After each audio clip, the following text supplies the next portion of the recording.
Hi! Sana naalala niyo pa ako. Ang content ko dito ay Julia Montes and Coco Martin or Coco Ju. Nag-change po ako ng name. Binalik ko po yung first name ko dito sa aking YouTube channel. Itong Dimple78. Matagal-tagal din akong hindi nakapag-update dito. At ito na po, mag-uumpisa po ulit ako. Nagka-problema lang po ang aking channel na ito. Kaya sana subaybayan niyo po ako at sa mga bago na makakapanood dito ay sana mag-subscribe po kayo sa aking channel dahil yun naman po talaga ang kailangan namin at kaligayahan namin. At ito nga, uumpisahan natin ang update ko ngayon kay Julia Montes. Sa vlog ni Yulin Castro na kilala sa tinawag na pangalan na Yobab. Nag-collab po si Yulin Castro at si Julia Montes. Pinuntahan lang naman nila ang place ni Julia Montes kung saan siya, di ba meron po siyang ngayon, meron siyang bagong business, itong take out. Ito po yun, sa Instagram, nyo makikita. Sabi dun sa vlog ay parang Novaliches.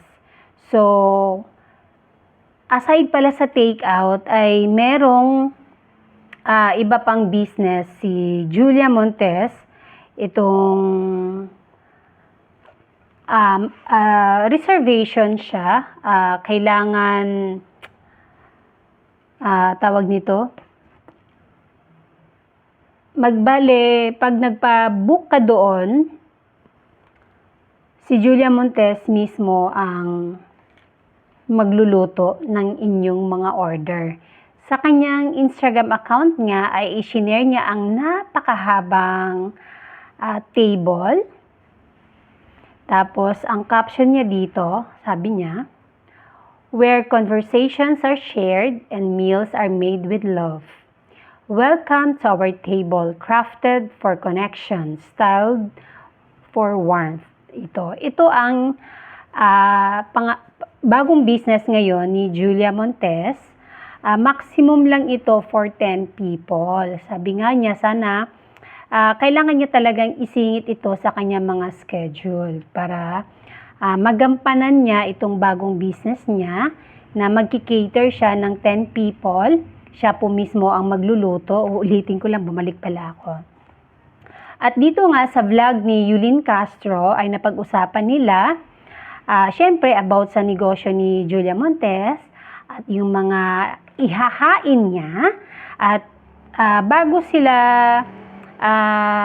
una kasing ginawa nila sa vlog ay kumain muna sila at ipinakilala o ipinakita o inintroduce ni Julia Montes ang mga food na kanyang iniluto na nilang pagsasaluhan. Ang meron nga doon sa pagkakatanda ko ay kare-kare, bopis, and kilawing puso ng saging.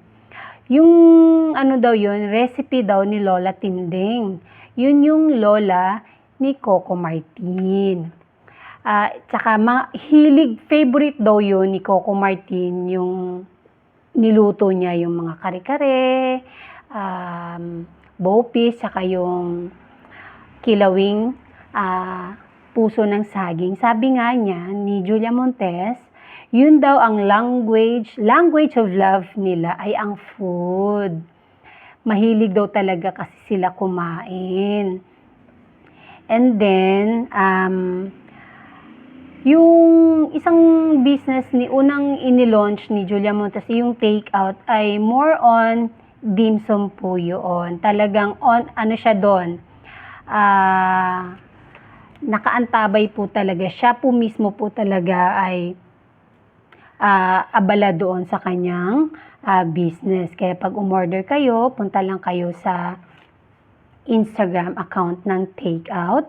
And then, na-share din ni Julia Montes sa vlog ni Yobab o ni Yulin Castro na takot pala siya sa pipino kasi naglabas ng pipino si Yobab.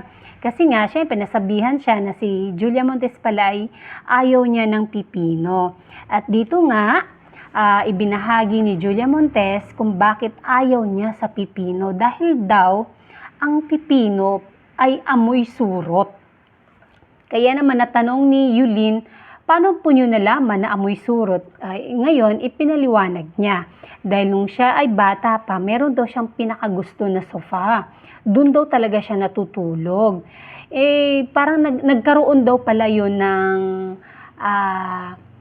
surot. So, nung may parang manaramdaman daw siya na may kumagat sa kanya, kinuha daw niya at tiniris niya at naamoy daw niya. Kaya talagang yun, hindi niya makalimutan ang amoy. Kaya yung pipino, yung salad na pipino, pag naamoy niya yun, talagang bumabalik siya doon sa yung naamoy niya surot. Kaya yun daw talaga ang amoy ng surot. Kaya ayaw niya ng pipino. And then, meron din siyang binitawang salita doon. Sabi ni Julia Montes, sa mga nagbabalak kay Coco Martin, ito lang ang sinabi ni Julia Montes. Ipapaalala ko lang, nagklara ako, nagsara ako.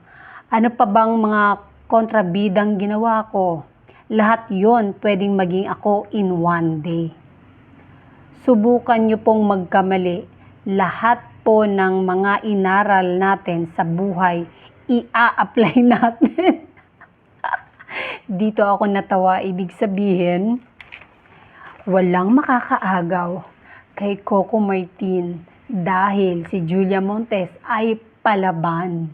O, diba? Kaya wala na kayong lugar sa buhay ni Coco Martin kung sino man yung may magtangkang agawin ang pwesto ni Julia Montes.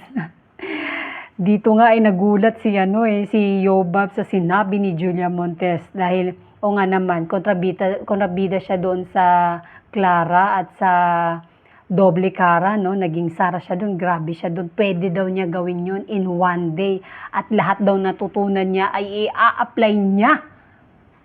Wag lang maagaw si Coco Martin. O, diba? And that's it. Sana nag-enjoy kayo sa na-i-share ko ngayon sa inyo.